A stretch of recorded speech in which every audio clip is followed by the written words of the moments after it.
বলি আমিন।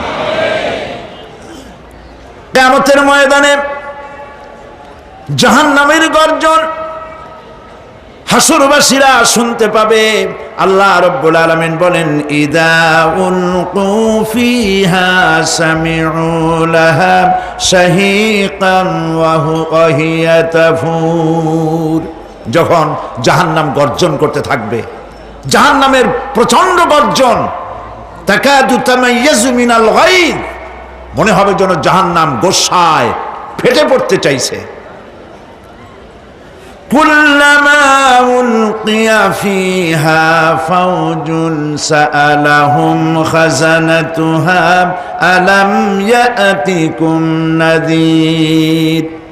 যখন কোন দলকে জাহান্নামের কাছে নিয়ে যাওয়া হবে, জাহান্নামের দ্বার রক্ষী বলবে, কেন জাহান্নামে আসলি?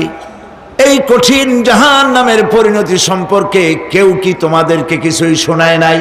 কোন সতর্ককারী কি তোমাদের কাছে আসে নাই?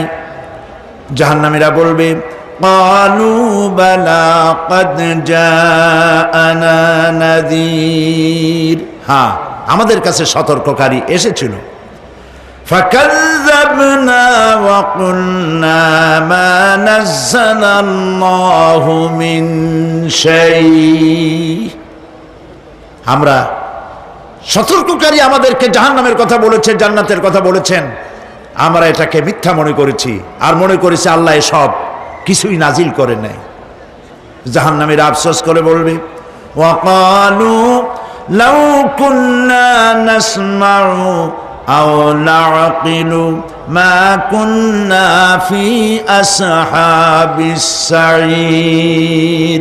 আরে যদি শুনতাম, নাসমাউ মানি মানতাম, যদি মানতাম, আলেমেরা যা বলেছিলেন কোরআন থেকে হাদিস থেকে, নবীরা যা বলেছিলেন, যদি মানতাম আর যদি বুঝতাম, আমল করতাম, আজকে জাহান্নামের কঠিন শাস্তির মুখোমুখি আমাদেরকে হতে হতো না।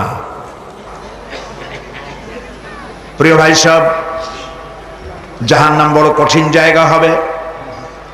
এই জাহান্নামে কারো মৃত্যু হবে না। এই পৃথিবীতে রোগ হোক, যত বড় মারাত্মক রোগ হোক, একদিন রোগী জরা জীর্ণ হয়ে ক্লান্তি হয়ে মৃত্যু হয়ে যাবে ঠিক, কিন্তু মানুষ যখন জাহান্নামে চলে যাবে, মৃত্যু যতই কামনা করুক না কেন, মৃত্যু আর আসবে না। আল্লাহ পাক বলেছেন, সুম্মা লা ইয়ামুতু ফিহা ওয়া লা ইয়াহইয়া। জাহান্নামের কঠিন শাস্তি মানুষ